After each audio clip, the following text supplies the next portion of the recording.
Himangi and I started Jungle Bells 5 years ago with the support of our friend Sanjay Deshpande. Our vision was to increase awareness about wildlife and forests in the minds of urban women. Hi, this is Himangi Vartak. Under Jungle Bells, we do a lot of activities related to wildlife and nature exclusively for women. We have shorter excursions to destinations in and around Pune. We also have longer trips to different kinds of forests in India. Plus, we have trips to birding destinations.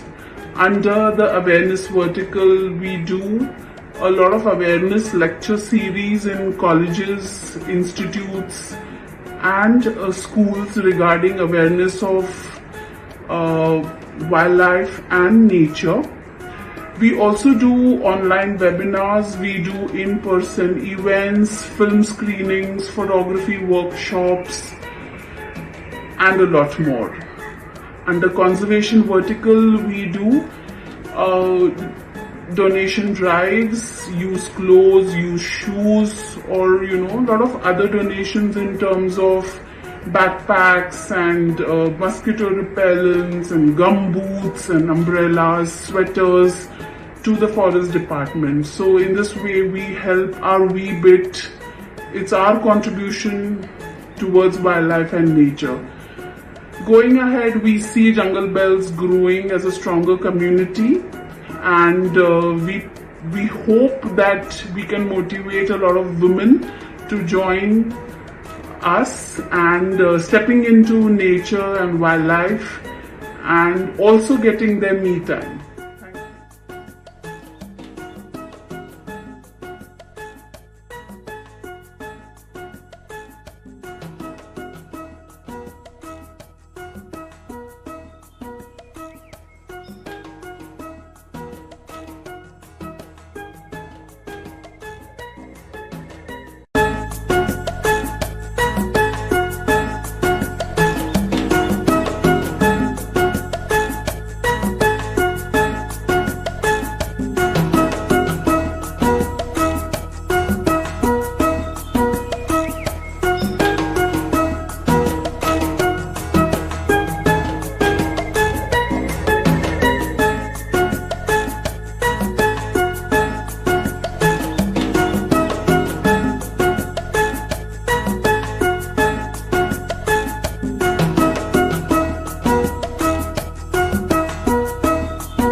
A very good a very good evening to all of you. Welcome to yet another Zoom call organized by Jungle Bells.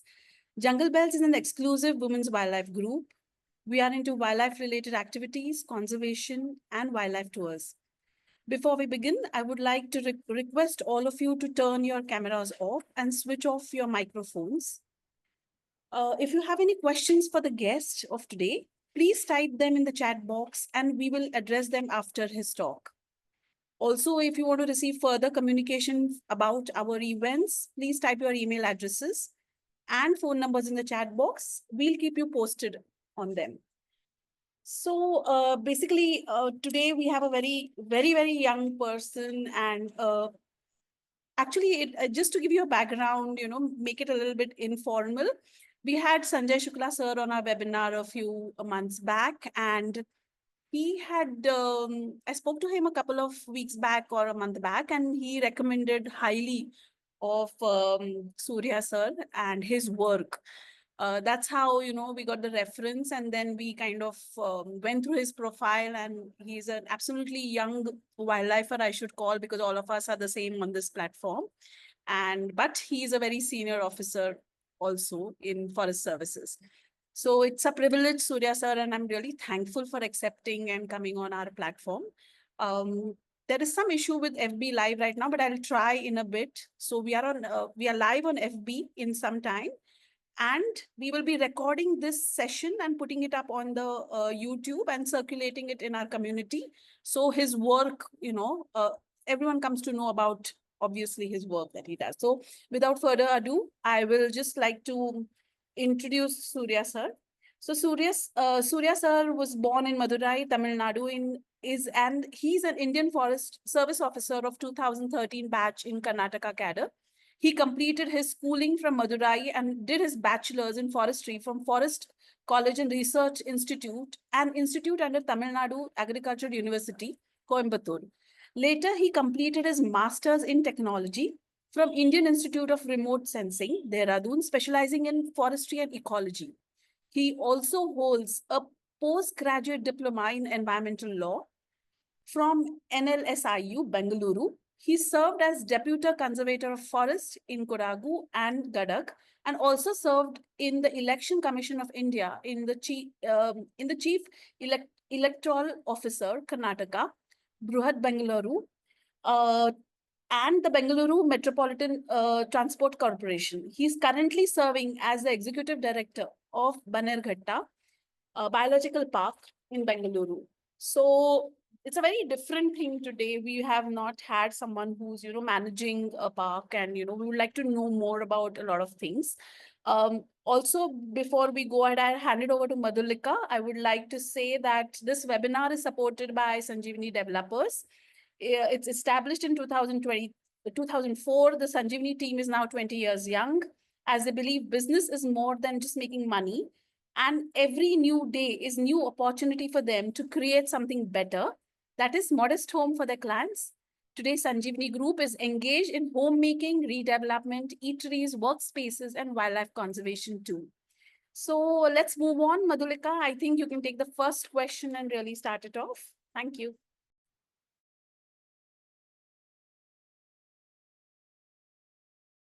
Thank you, Hemangi ma'am. A very good evening to all of you. This is Madhulika, and I welcome you all to yet another Zoom webinar organized by Jungle Bells. So without further ado, let's get started. I welcome Surya Sen sir on today's platform of Jungle Bells. So as Hemangi ma'am has already mentioned, today's topic is Ex-Situ conservation for sustainable conservation. So to start with, we would like to know about your background, sir. Please repeat. Okay. So I am from a very middle class, not a very poor family at least. We could able to, the parents could able to give a good education at least to us. And I did my schooling, as I mentioned, in Madurai, Tamil Nadu. And going forward, I was a above average kid in the school. So we used to explore a lot. We used to participate in competitions, inter-school events and all. So exploring gives me lots of interest. So I wanted to do or study something which is offbeat. So basically during those days in late 2000s and early 2000s, so the trend was to do engineering and being a doctor and mostly an engineer. So many of my batchmates and my school friends are all engineers. So when we think about exploring and we think about seeing new people, new places, there are very few options left. And when we were thinking about it, so I wanted to do something called as oceanography or ocean sciences, basically. So those days I didn't know the difference between oceanography and marine biology. So actually, I was supposed to do marine biology, but somehow I had in my mind that I wanted to do oceanography. So I started searching for colleges which give me this course in the country, and we had very few universities down south. So one of them is an university called Annamalai University in Tamil Nadu, where they offer this course in oceanography. But when I went and approached them when I was studying 11th standard, they said, no, it is not a very uh, promising course for you to do on your undergraduation. So you have to study something broader. So they suggested me, which is a very, very valid and very good suggestion, which actually has changed my life, saying that you have to have a very broad base in UG so that you can do whatever you wish to do in your specialization or super specialty, like what we say in doctors and all. So then after that, they also suggested that yes, there is a college, there is this agricultural university, so you can go and do agriculture there. And fortunately, I stepped upon this course called forestry there, and it is a professional course because all agriculture universities gives us professional degrees. So it was fortunate enough that I could able to get into the Forest College. And Forest College is a very, very unique college because that college till now has produced 120 officers in the country who are serving in all the states of the country. So the days were like that, that when you study in that college, you have no other option but to clear into forest service. So that was the trend which was going those days. And we successfully completed the 4 years of degree, and eventually I joined my post graduation in Indian Institute for Remote Sensing. Again, it is again a course which I liked very much when I went and visited the college, the institute, when I was studying in fourth year, and when we went for the All India tours. So generally, this exposure matters a lot when it comes to our choosing the right career and the right courses. So I applied for this Indian Institute for Remote Sensing. Again, it's an ISRO institute. It's a very, very prestigious institute in the country. So I was fortunate to get into that institute also doing for MTech. And that opened a very different life for me. And Dehradun life was very, very, very different, and lots of exposure because you tend to see things happening at the global level, at the national level, and you tend to participate in various programs which are very thought provoking, which will give you the most of the exposure that is needed to crack an exam like Indian Forest Service. So that made a very big impact in my life. Then I cleared my the exam in my first attempt itself. So I just wanted to pack my bags, and from Dehradun IIRS, I went to Dehradun IGNFA, which is the training institute for the Indian Forest Service officers, and the journey started like that actually. That's amazing. So this is all about your aspiring journey, Yes. I must say. Okay, moving to the next question. What made you want to become an IFS? Is there any specific reason behind it? Yes. So from childhood, my passion is to explore people and places. So that is something which I always had. And along with that, there is always a social responsibility which comes along. So when you think about a career which will uh, satisfy these both the things, so there is no better career than a civil servant. Okay. So if you are a civil servant, you can definitely visit places, go places. At the same time, you can always make that difference in the society. So these are the two things which we can combine always, and it's very interesting to live a life like that, because provided you are very grounded, and if you can really listen to people, and if you can really understand the issues in the ground level and try to convert that into a solution, definitely it's a very interesting job for everybody. You can see we have already traveled across the whole country, so there is no place in the country that we have not seen. So most of us don't get that opportunity in any other career. So in that way, we have the liberty, we have the freedom to travel the world At the same time, we also have the opportunity to serve the world. So these both things join together in this particular service. That makes it very special for everybody, because Indian Forest Service is one service which we proudly say that we sustain people in this community, because you can easily become an IAS, IPS, and you can work for people. But Forest Service is something beyond that. So you work for lots of things which don't even have the consideration of people. So nobody votes for you. So even today, nobody bothers to care about a service like that. Nobody even knows when we go in a toll road, for example, NHAI toll gates. So the boys sitting there, they don't even understand what is a Forest Service ID card. So that is the level of understanding we have for officers of Forest Department and also the forests. So that translates what is the level of understanding we have for natural resources and the safeguarding the resources of the country, which is sustaining you as a human being, as a person in this country. So that is very something unique that can be solved through this profession. Yeah. Absolutely. We are glad to know your keen interest in this field. Okay. Moving on to the next question. Where was your first posting? And is there an interesting incident to share from that posting? Yeah. So again, it's Karnataka. If I have to tell about Karnataka, it is the tagline is it's one state, many worlds. So that is the tagline of Karnataka Tourism Department. So that is true, because again, Karnataka is a very very vast state, and fortunately, I am landed there from Tamil Nadu. And one side you have a vast ocean, coastline, and other side you have a very dry belt of the Hyderabad, Karnataka, where you have borders sharing with Telangana and Maharashtra. Places like Latur, Beed, for example, in Maharashtra is near to Bidar. So Bidar is something very, very different landscape in Karnataka. At the same time, you have places like Kodagu, Chikmagalur, and places like Chamrajnagar, where the Western Ghats is in its peak. So you have the lush evergreen forests of Western Ghats. At the same time, you have the dry evergreen patches of the Eastern Ghats, like Bannerughatta right now, where I am working. So it's a very vast place. So I was posted as a probationer in Bellary. So Bellary is a place everybody knows for various reasons, because that is the iron ore capital of the country.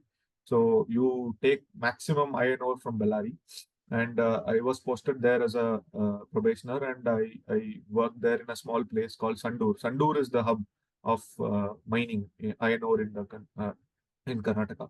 So, and when you have these kinds of mines, again, you have lots of related issues, pollution and contamination and whatnot. So, along with that, we also had a problem of leopards. So, leopards again is a very, very a known problem for even Pune people, and it's a very common issue everywhere across the country now.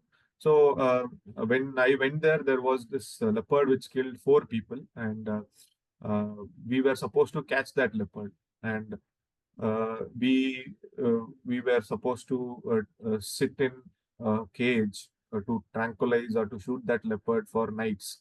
So me and a veterinary doctor used to go inside a cage, and we sit in a cage so that we don't get attacked by the leopard, but we can at least tranquilize the leopard. So we have spent 2-3 nights, full nights inside a cage, me and that doctor, to tranquilize this leopard. So these are some kinds of experiences that we go through, because generally no IAS, IPS officer or any other officer tend to sit overnight to do these kinds of operations. But sometimes it is important for us to experience these things, to understand these things, whether these works in the field or not, and what is the best kind of operation methodology or protocol that we can do. So again, we somehow caught that leopard. We shot the leopard, actually. We shot it, killed eventually. But it was an experience for me during that time. Then from there, I was shifted completely to a different landscape, which is Kodagu. As Madam was mentioning, that I was a DCF there. Kodagu is the coffee capital of the country, and Coorg. It's very popularly called as Coorg. And Coorg had a different problem. So it is elephants there. So from a very dry patch, you go into a very evergreen patch where you have all coffee estates and elephants roaming around everywhere, more than 200, 300 elephants in private estates. So every day, every hour, every second, there is a problem or a threat of life to somebody, whether it is the elephant or whether it is the human being. So that kind of a situation was there. So again, we need to come into very active patrolling there, because there are problems of poaching, problems of illegal tree felling. So the whole problems are very different from the place where I worked as a probationer to a place where I worked as a DCF for the first time.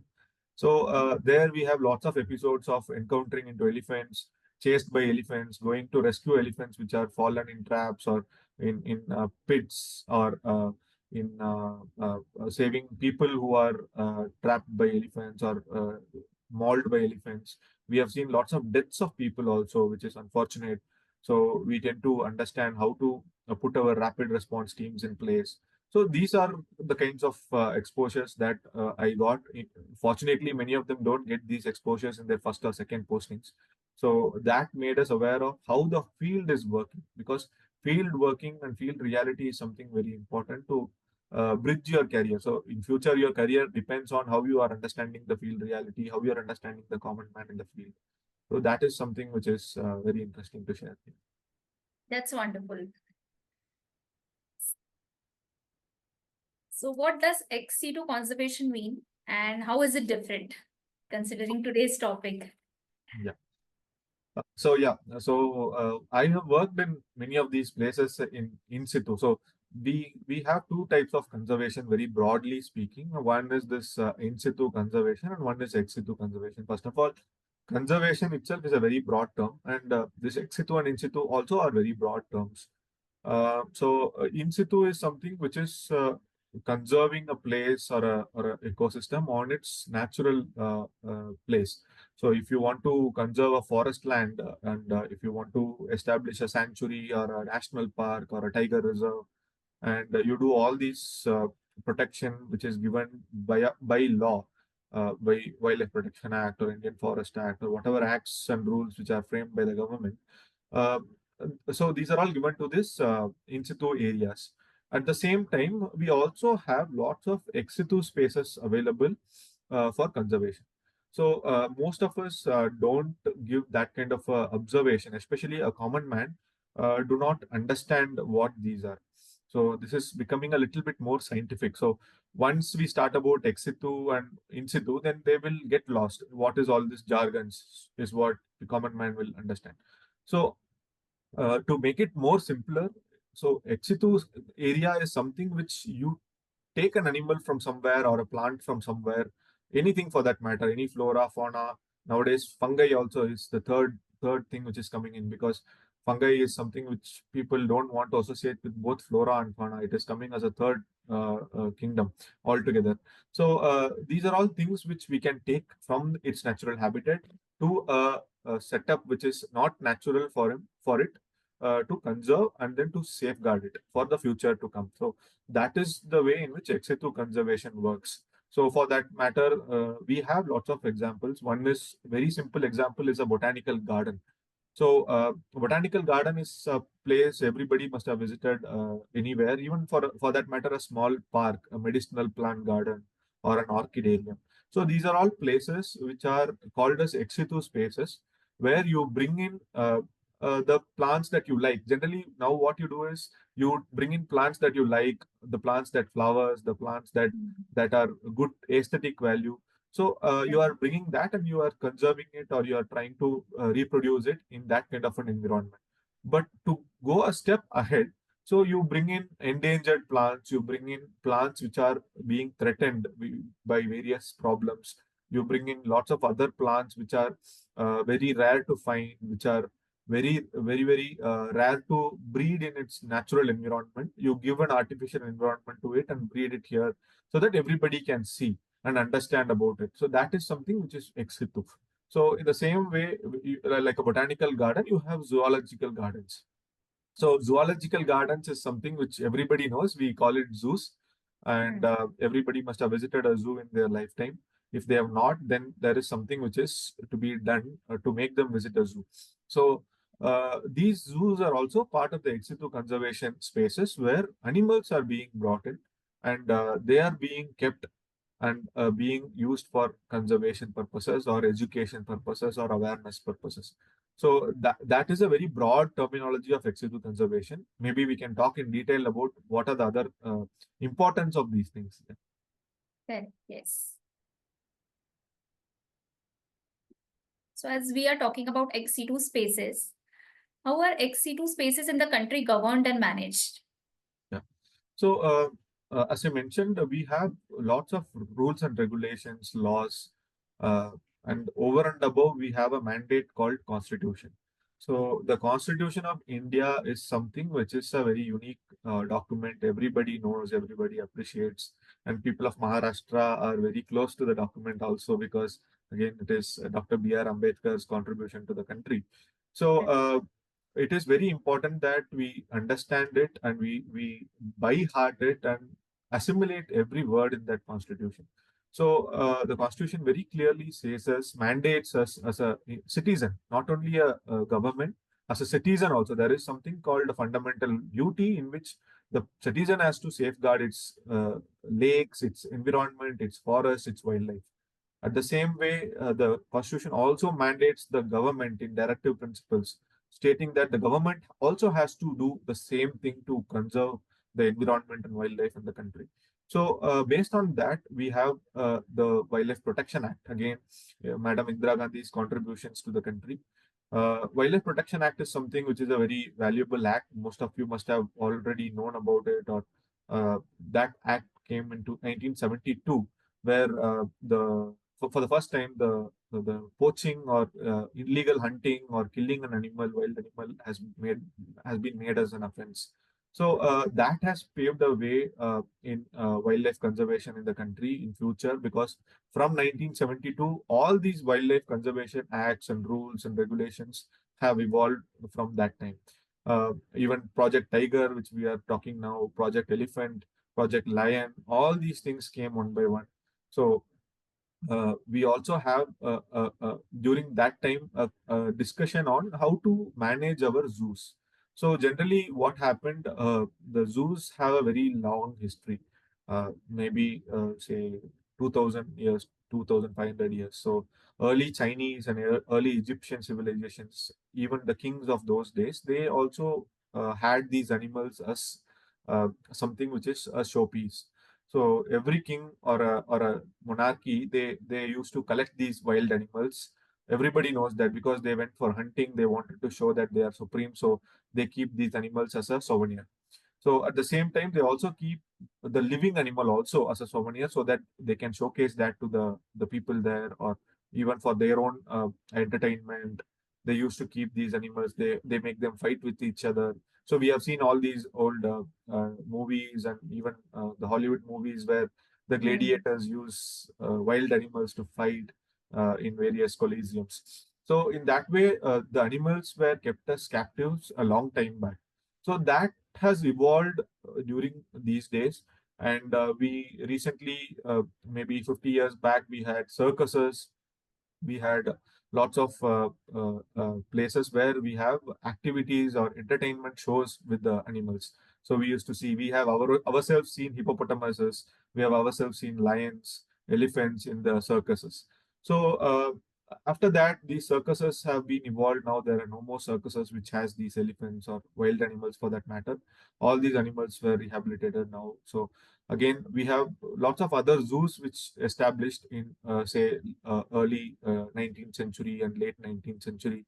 So lots of countries started establishing zoos as a place of recreation. So where people come to see these animals as a pastime, as a picnic. So that is how these places evolved. And in the late 19th century and the late early 20th century, these places started also evolving. So they also started breeding these animals for their own purposes. So not for conservation, but their own purposes, saying that the population should not go waste. So then the population management of these animals came in, and eventually it all changed into conservation-based approach. in the late 20th century, we wanted to speak more about conservation. We were more worried about animal welfare. We were more worried about how to treat animals in captivity, whether we are giving enough space for them in captivity or not, whether we really need them in captivity or not. So these kinds of thought processes, these kinds of evolution started in the late 20th century.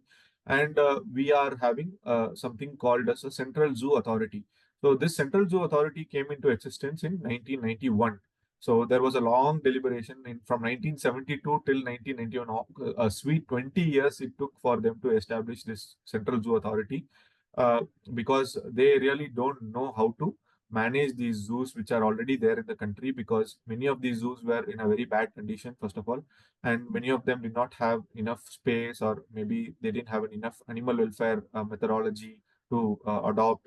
So there was a need for some organization to come in and to step in and to regulate these things. So Central Zoo Authority is a regulatory body where they have a national zoo policy, and they also have recognition of zoo rules. So they give the licensing for a zoo.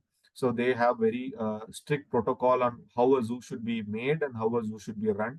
If it is not made as per the protocol or as per the operation manual, then there is a possibility of de-recognizing or canceling your license to run. So that is how right now the zoos are maintained in the country. Along with that, there were lots of rescue centers which started. So the late 20th century, that is in early 2000s and the late 90s, we also started lots of rescue centers, which were again coming under the purview of Central Zoo Authority, where many of these conflicted animals came in, or rescued animals came in. These circus animals came in, the circuses that I was mentioning, they also came into these rescue centers. And the zoo authority had the specific guidelines for these kinds of animals, these kinds of rescue centers.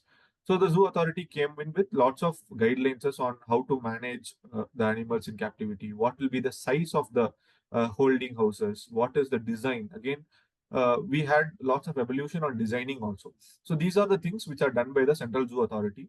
At the same time, there are lots of state level authorities also. For example, in Karnataka, we have a state level authority also, Zoo Authority of Karnataka, which manages all the 9 zoos in the state, which are recognized by the Central Zoo Authority.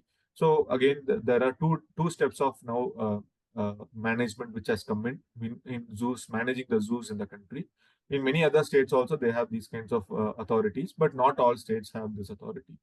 So now it is all completely under a proper supervision, under a proper monitoring setup, where every zoo has to give its inventories, its animal births, animal deaths, the cost for death.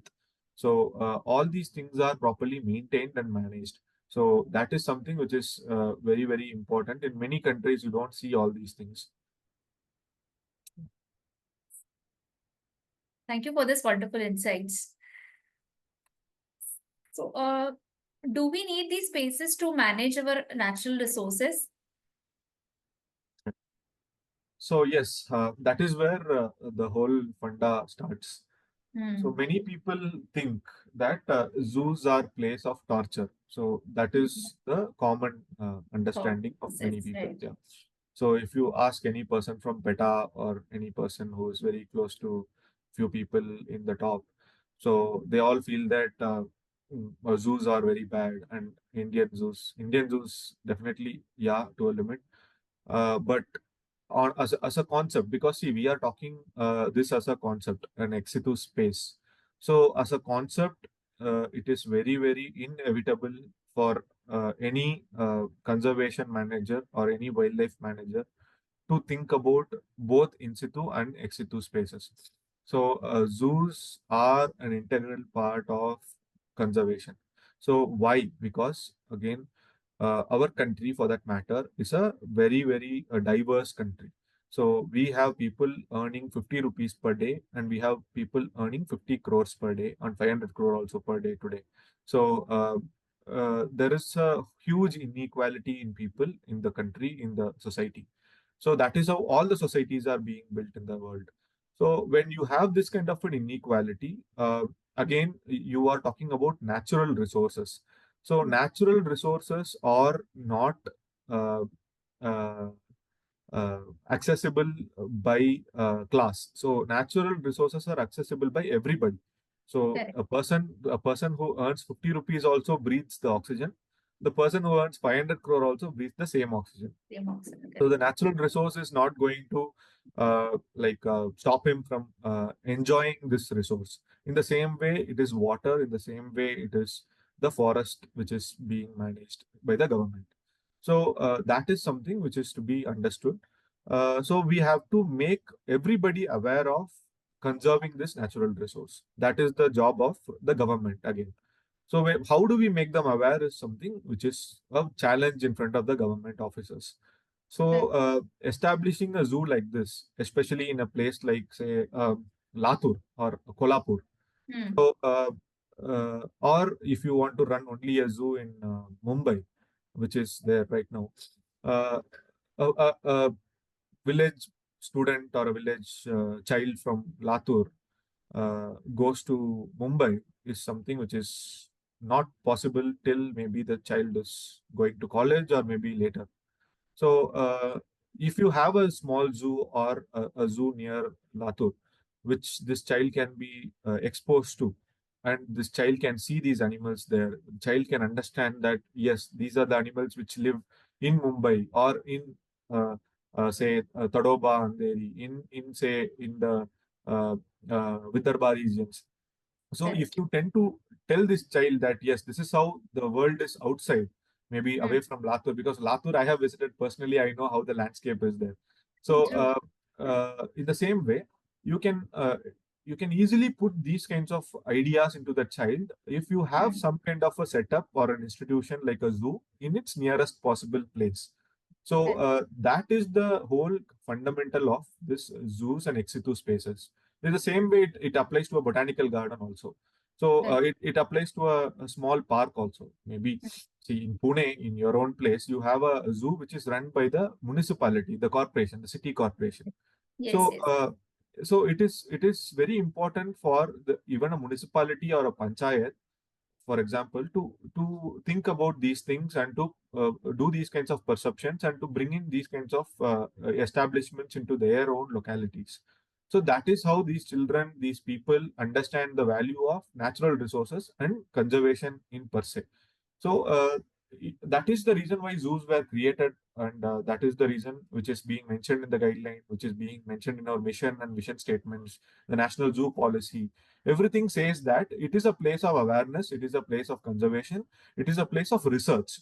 So if I talk about research again, so the place has tremendous opportunities to do research and development. So R&D is something which is again very very crucial for a country to develop. So whether it is a vaccination protocol, whether everybody has gone through COVID, so whether is it vaccination protocols, whether is it antibodies, whether it is any kind of a disease surveillance, any kind of a new medicine which is to be found, any kind of a uh, maybe a methodology in which you treat waste, waste chemicals or waste management. So any nanotechnology related researchers. So all these things can be done in a place like a zoo, which is easily available for a common man, maybe a college student or a researcher or a scientist. So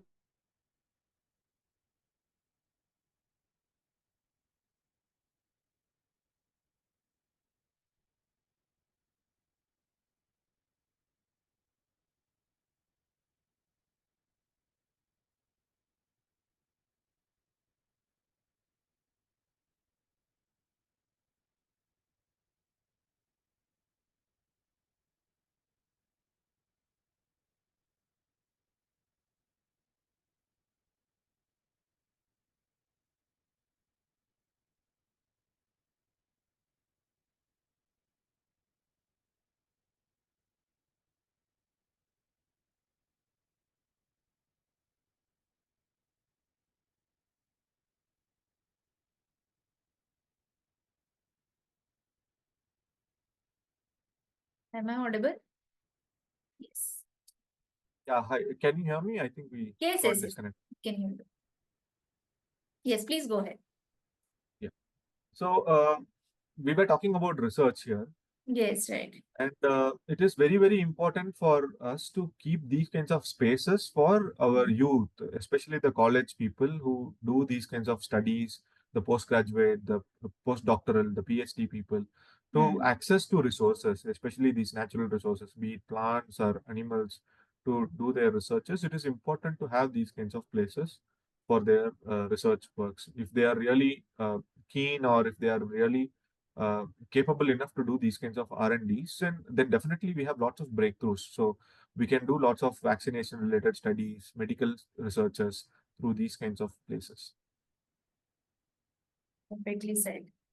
So, as we are talking about zoos, how did the zoos evolve?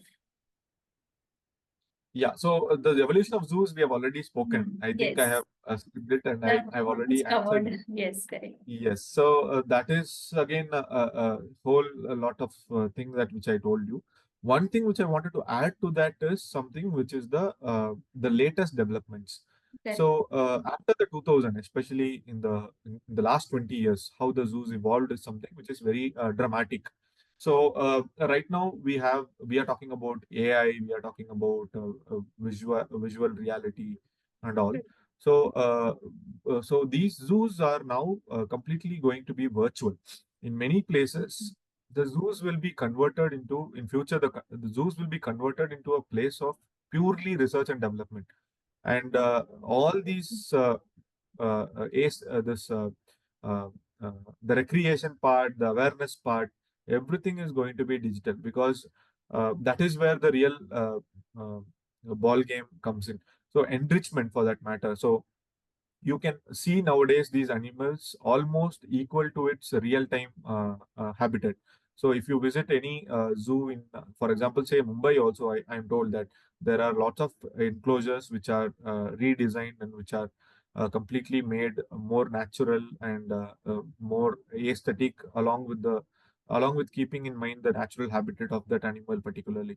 So Right. there are lots of investments happening in these zoos in across the country and in the world, where every animal is given a lot of importance and a lot of thought process to understand its natural habitat, and to make it more comfortable to live in its natural habitat, kind of a setup. So there are automated sensors which are helping to do that. So there are lots of other monitoring mechanisms which are helping to do that. We are doing lots of international exchanges to make these populations more viable. So lots of population management committees, lots of animal welfare committees being made, and lots of uh, uh, meetings and lots of guidelines were being proposed for these purposes, to make these animals live more happily in a captive environment. At the same time, public interaction is something which is again a major thing which we are talking. So awareness and education also is going to be a major ball game change, where we'll be coming in with very, very, very good content for children, for college students, on these kinds of conservation education, and to make them aware of all these things. There will be lots of other products, especially this virtual reality products, AR products. So lots of digital contents which are coming in, which will allow them to completely experience the zoo or the animal in a very, very different environment, without even seeing the real animal, or without even having a feel of the real world. So that is something which is kicking in. So in future, maybe we may not see animals in the zoo, but we see lots of animals in the zoo. That is how it is. Correct, correct. Yes, absolutely. Moving to the next question. What is the standpoint of animal welfare and ethics in Ex-Situ spaces? So that is the important question here. So um, when we talk about central zoo authority, so authority regulates lots of things. So the animal welfare is something which is again regulated by the authority, and there are lots of things that we need to follow while keeping these animals in captivity. So we need to see how the animal is fed, we need to see how the animal is given veterinary care, because the animal has the right to veterinary care, animal has the right to water, animal has the right to feed and fodder, animal has the right to proliferate, animal has the right to rest. So there are lots of freedoms that animal is given. So there is something called five freedom setup, where animal welfare is being measured. So that kind of a measurement or a methodology is being adopted across the world. So India also of late is trying to adopt these kinds of methodologies where this animal welfare is being spoken or being followed on a scientific management perspective. Because even today, unfortunately, lots of zoos in the country are not well managed. So that is the truth. So why they are not well managed is again because that comes in a later stage that we are going to talk. Uh, because of various other reasons, especially one major reason is the financial concern. So forest department per se itself is a very ill budgeted department. So we don't get funds. So forest department is one of the departments which gets less funds, not like any other department like PWD or irrigation or industries or something like that. So when we talk about that, then if you talk about zoos inside forest department, again zoos are the unwanted children of the forest department in many places. So they don't give you so much of funds. They think that zoos can manage themselves. So there is an attitude amongst ourselves thinking that zoos are earning their money through the gate collections, the revenues, the tickets, which comes into government, and probably we can give whatever they collect, we'll give them that. So that is enough. So that is a kind of an attitude sometimes which is there for us, and that is killing lots of zoos in the country. So right now there are lots of very strong or hard decisions that needs to be taken by the state governments. See, again, in the country, we have a very beautiful setup of the state government and central government. So, the federal government is something which is having a very regulatory nature, but the state government is the person who is going to implement all these things that we are talking. So, it is very important for officers, for the people to understand that this forest, the subject called forest, is in concurrent list of the constitution. So the concurrent list of the constitution allows both the state government and central government to enact laws and to manage them. So in that way, forests, again zoos for that matter, are completely under the control of the state government for operation purposes. So it is the responsibility of the state government to understand and to take steps, necessary steps to make these zoos a better place. So either investment is to be done on the zoos because of various reasons that I've already mentioned, the importance of the zoos, or they have to close these zoos. So there are two options with this. So it is always better to take a decision, very informed decision, very strong decision. If we are going to open a zoo or we are going to continue a zoo, we have to be ready to invest on that zoo. It is nothing but investing in any other welfare scheme. So nowadays, everybody likes to invest in a welfare scheme. So if you are really interested to carry on with this zoos, then that is also to be treated as a welfare scheme and has to be invested, not heavily at least, but decent amount. So that is when we are going to survive as a proper Ex-Situ space, because they also have mandates, as I told. So you have expenditure, so you have to give good fodder, good feed, because nowadays because the whole country is speaking about a person started his own private zoo. So if that person is spending hundreds of crores in mere running a zoo, and we are already having so many zoos in the country, and we are even not spending 100 crore altogether in a country, then that doesn't make sense. So we have to spend that kind of a money for that kind of a publicity, because again it is a publicity for the state government or the central government to really attract people to showcase the works that they are doing in a zoo or any other garden for that matter.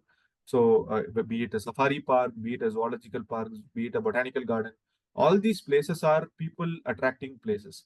So when you attract people, people will tend to see your works.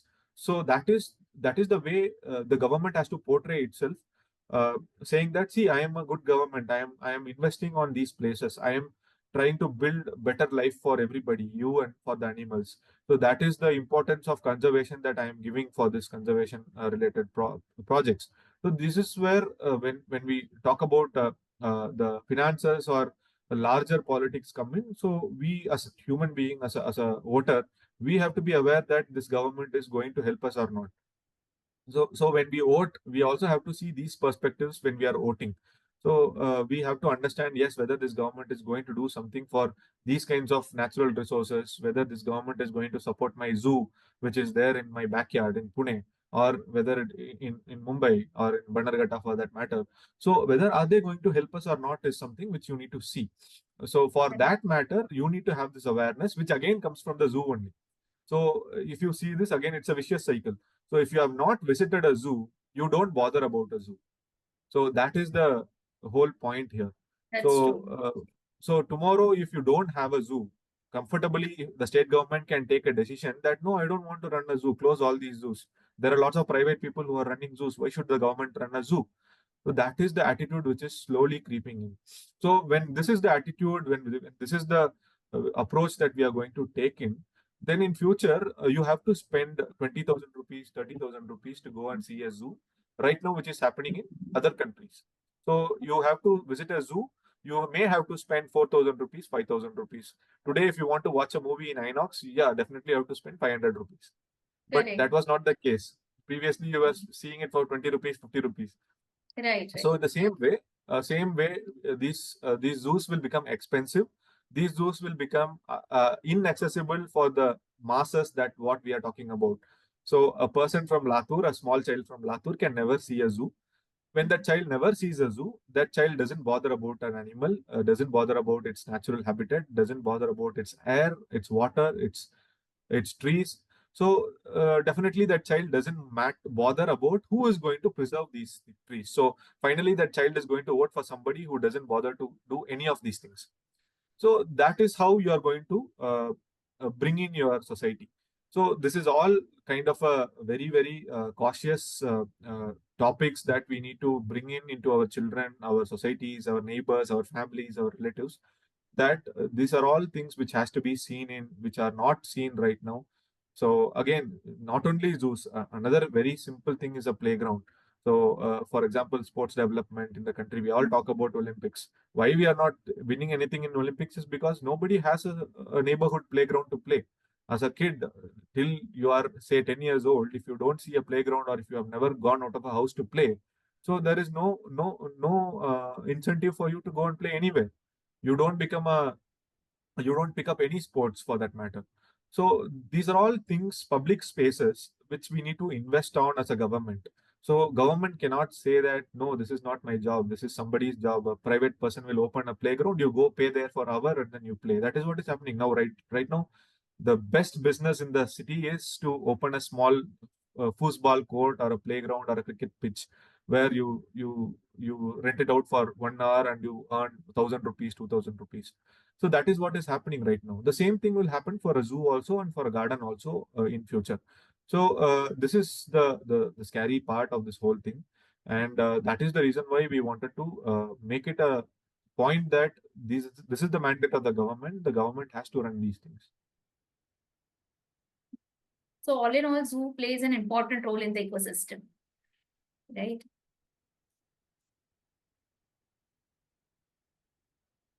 So what's the people's perception of these spaces?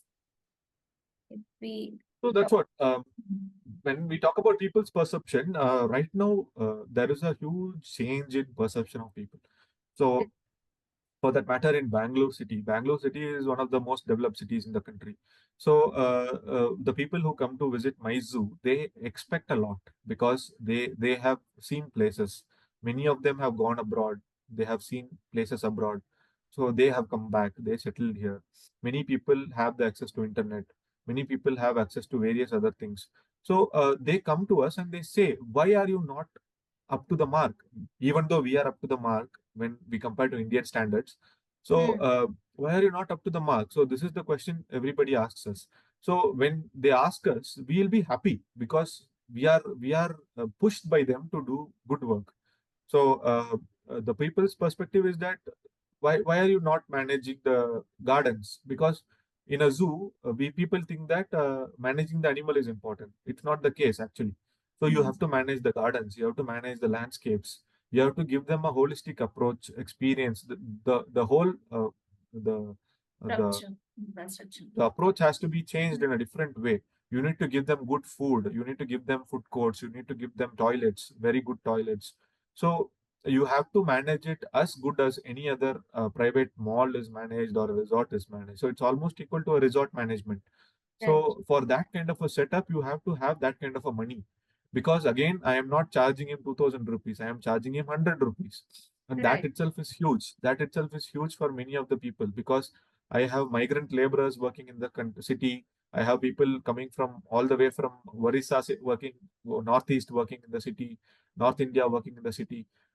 Their daily revenue is maybe 400, 500 rupees. So if they have to come as a family to the zoo, they have to spend one day of their revenue for their entry ticket, which is huge for them.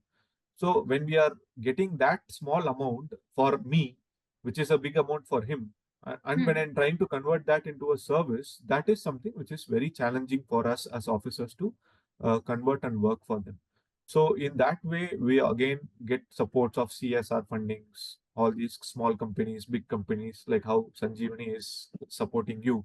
In the Right. same way, we also get some funds from various people who supports us. We have these adoption programs where we ask people to pay money for the food and fodder of the animals on a yearly basis or a Hmm. monthly basis.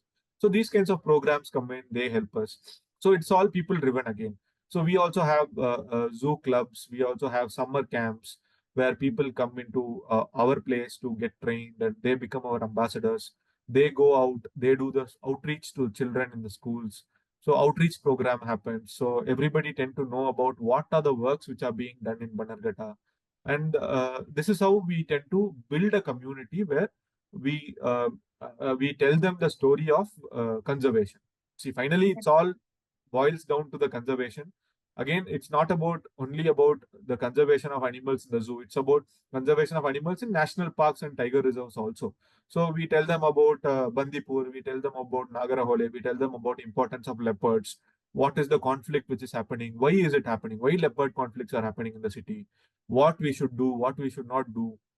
When we see a leopard, what are the measures that we have to take in a city? When a leopard enters an apartment, what has to be done? What should not be done? So these are all the things that we are trying to tell these people who come and approach us.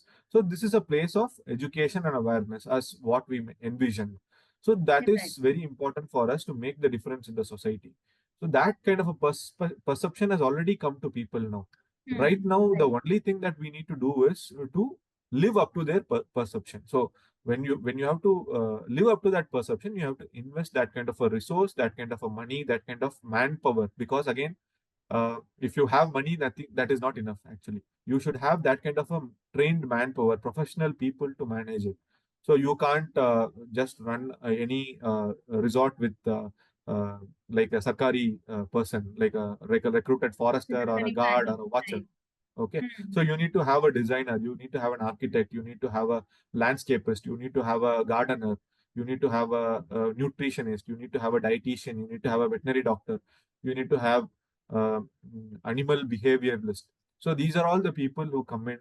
They have to tell us. You need to have a food inspector, so that you check what kinds of food has to be given to public and to animals.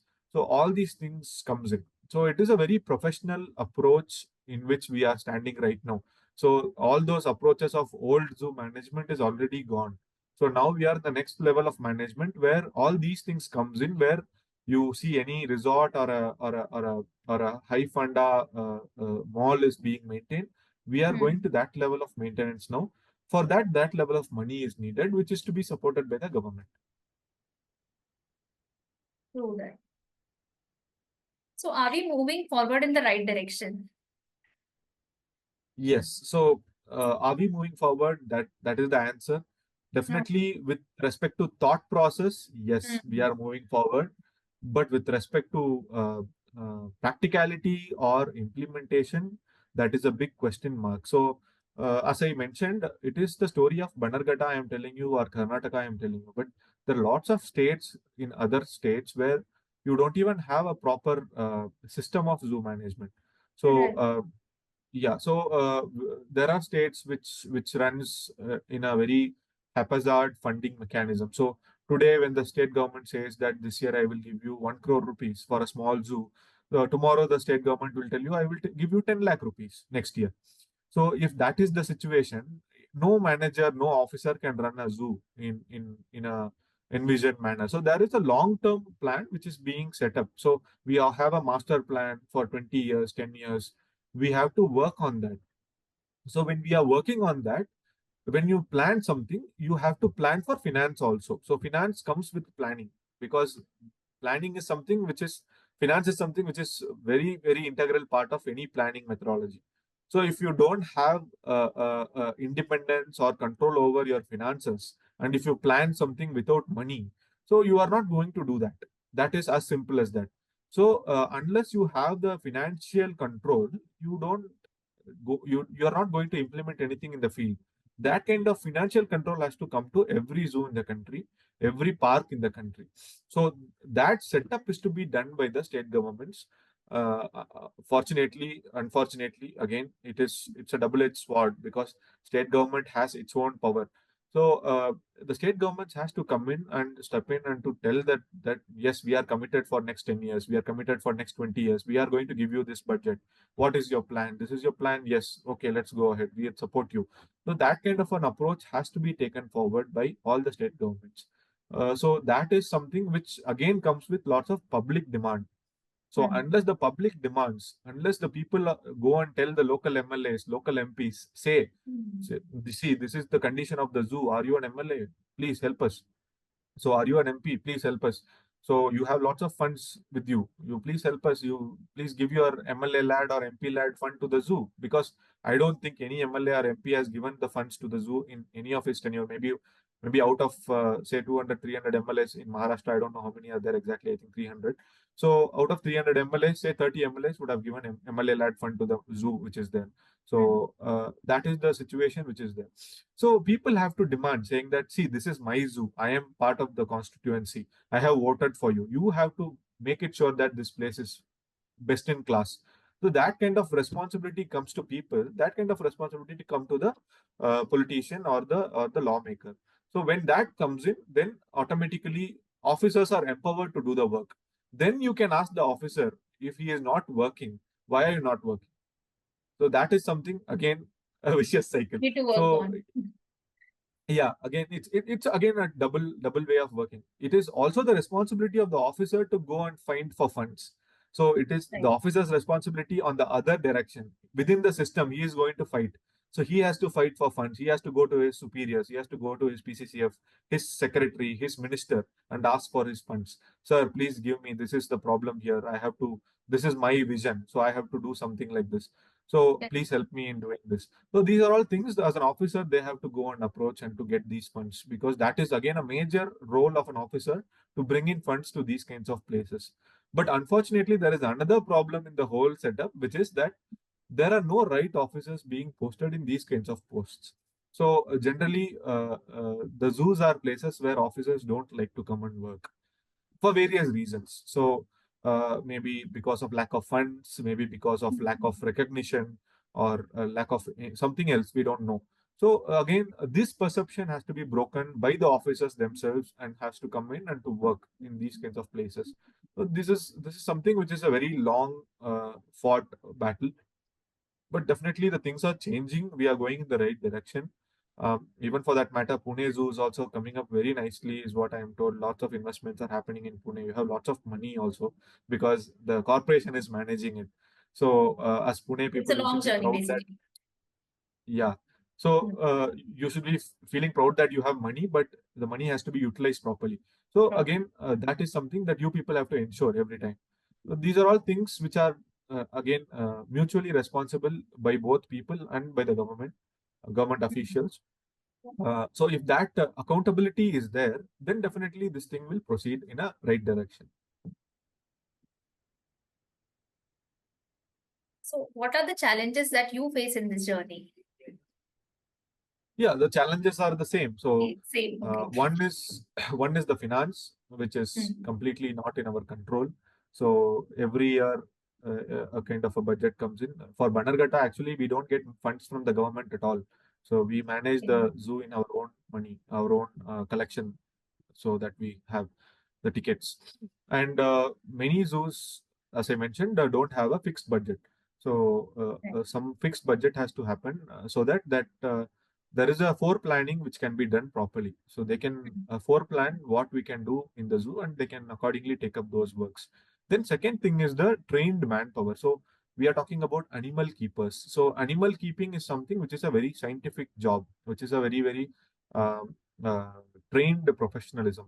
So that kind of an animal keeping is not available in the country. We don't have a single college or a single institution training our youth to manage wild animals or to keep wild animals. For that matter, even domesticated animals. We have veterinary courses, veterinary doctors, but doctors are not animal keepers. They are doctors. So even veterinary doctors also, we don't have good doctors who come and work in wildlife sector because money is not there for them, because that is common for all doctors now, because Right. most of the doctors don't want to work in government setup. They want to work in a private setup, or they want to keep their own hospital or a clinic. They want to Correct. do their own practice. So that is how the doctors work. Same thing applies in veterinary also. So they don't come to work in a zoo.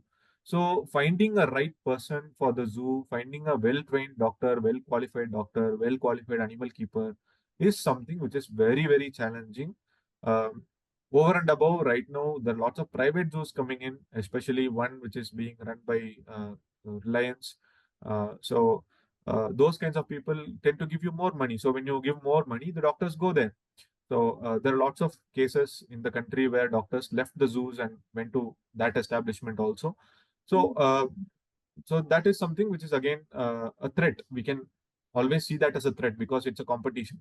So a competition on a market basis. But we are not doing business here, but that is how it is. So when these things are there, then we have to spend more on these doctors. We have to give them better salaries. We have to earn more money to give them better salaries. So this is a challenge which is there. Again, you have to have well equipped uh, infrastructure, Right. be it labs, be it hospitals. So you have to have good equipments, good infrastructure, good buildings, good enclosures. So for that, we need lots of financial support. If you even have it, you need to maintain it. So for maintaining it, you need to find out right people. So you need to run proper biologists, you need to run proper education officers, you need to run proper marketing managers. Like nowadays everything is social media, so you need to have a proper social media kind of a setup where people are aware of what we are doing, and we tend to raise funds from these things.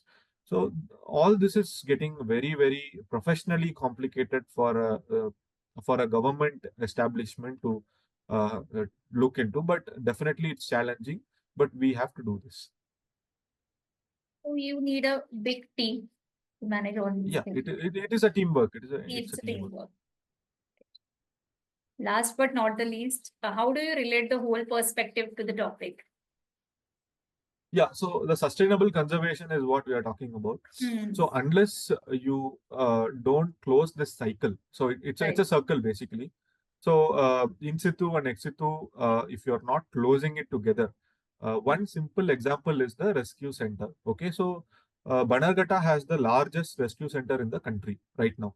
So I have around 90 leopards with me, which are all conflict caught. So if you have a conflict, if a leopard is being caught, that animal is brought to me. So if there is an elephant which is having a conflict, if it is killing somebody, the elephant is caught, it is brought to me. If there is a tiger which is in conflict, if it is caught, it is brought to me. If it is a bear which is being in conflict, if it is caught, it is brought to me.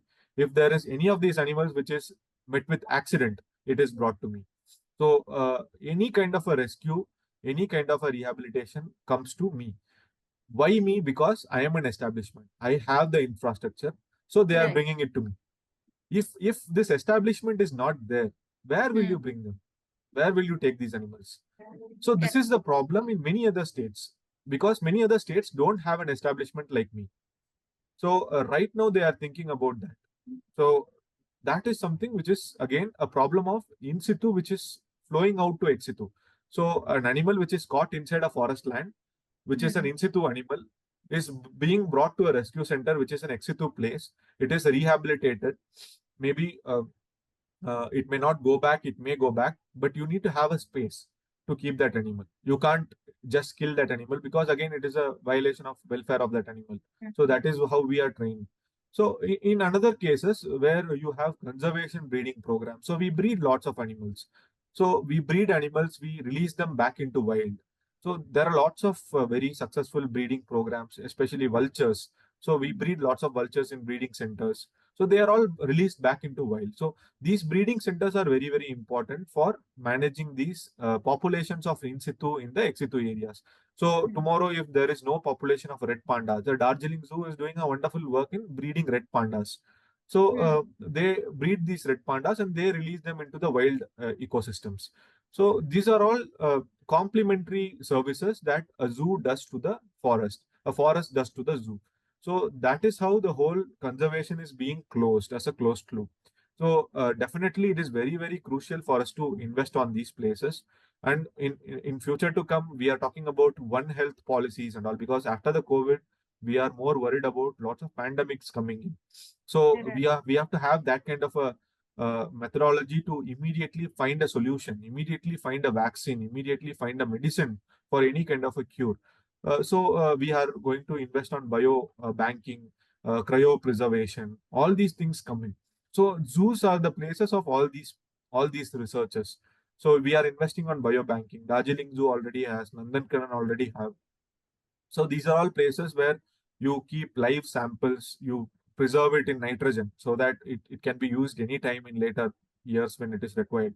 The samples of animals which are today, which is dead or which is alive.